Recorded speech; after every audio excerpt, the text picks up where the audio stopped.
from Manchari Newsroom at redmanchari.com.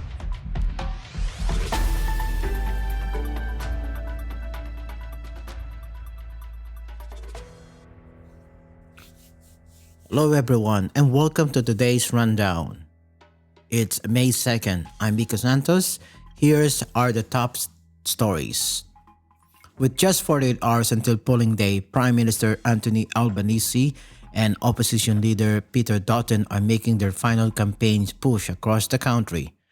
Speaking at Winthrop Primary School in Western Australia today, Prime Minister Albanese emphasized the government education investments. Well, we're now 48 hours away from polling day, and there's a clear choice at this election between Labor supporting and building Australia's future, investing in our people, investing in our infrastructure, investing in our future, or a coalition of cuts and chaos. That's what's at stake between now and Saturday. And can I say that here at this school, I want to thank the boys and girls.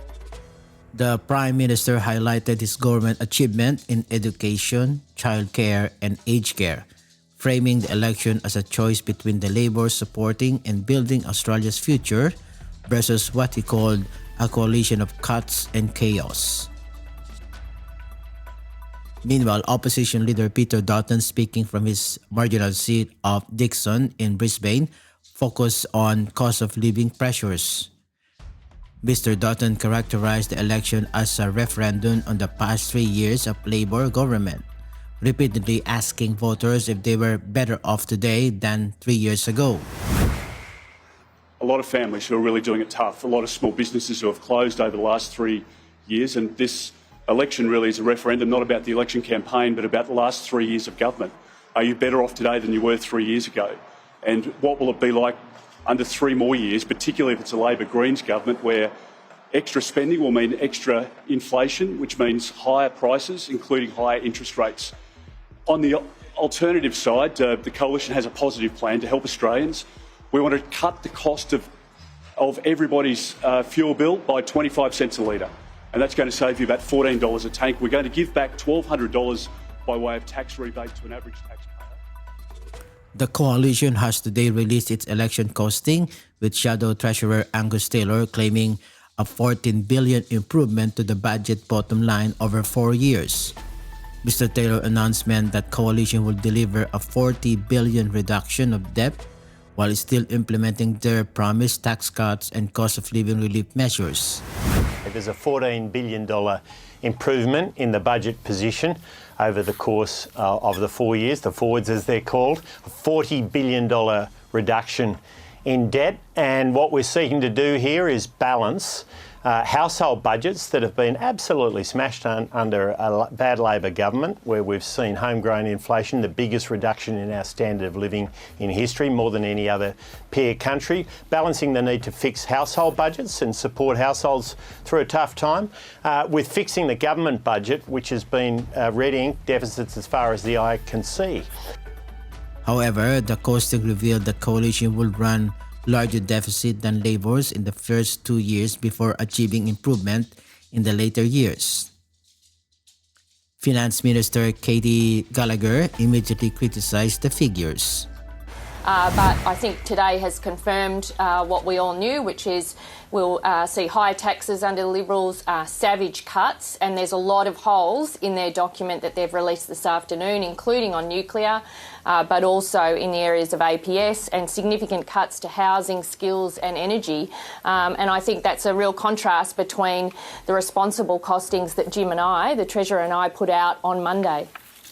A key point of connection remains that coalition nuclear energy plan, with the costing allocating $400 million over 4 years and $36 billion in medium term, substantially less than Labor projected costs.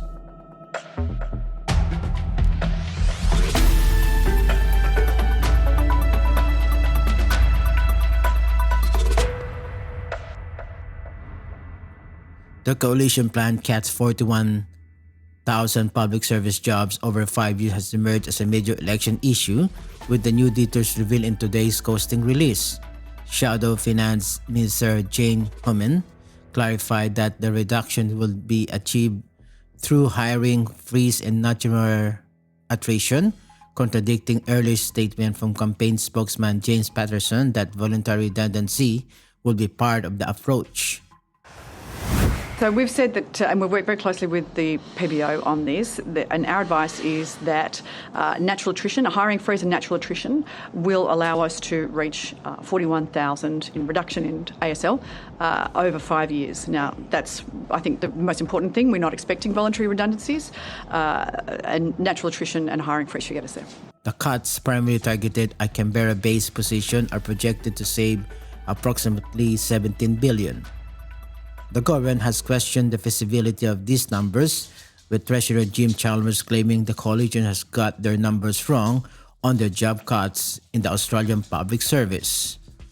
Labor argued that cuts will damage essential services, while the coalition maintains frontline and national security positions will be protected.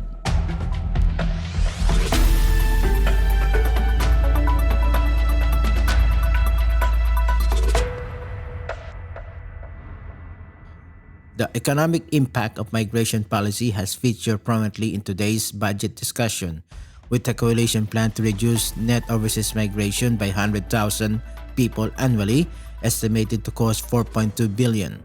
Shadow Treasurer Angus Taylor defended the approach, arguing that Labor current migration levers are putting pressure on housing and infrastructures. Well, the permanent migration number is in there at about $4.2 billion. And let's be clear about this. It's very important. What you've seen under Labor is an attempt to grow the economy through population growth, not through productivity growth, but through population growth. And so what we've seen is 21 months in a row, 7 consecutive quarters of GDP per capita going backwards. This is Australians going backwards. If GDP per capita is going backwards, our prosperity is going backwards. It's no wonder then we've seen a near 8% reduction in Australians' living standards. The coalition migration cuts would targeted permanent migration, international students, and humanitarian visas, with Mr. Taylor claiming that reduction would help address housing affordability and improve living standards. Labor maintains that skilled migration is critical for addressing worker shortage and driving economic growth, with Finance Minister Katy Gallagher questioning the coalition productivity target, giving their proposed cut to education and skills funding. That's all for today.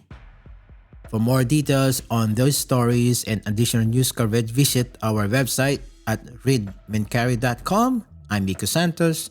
Thank you for listening.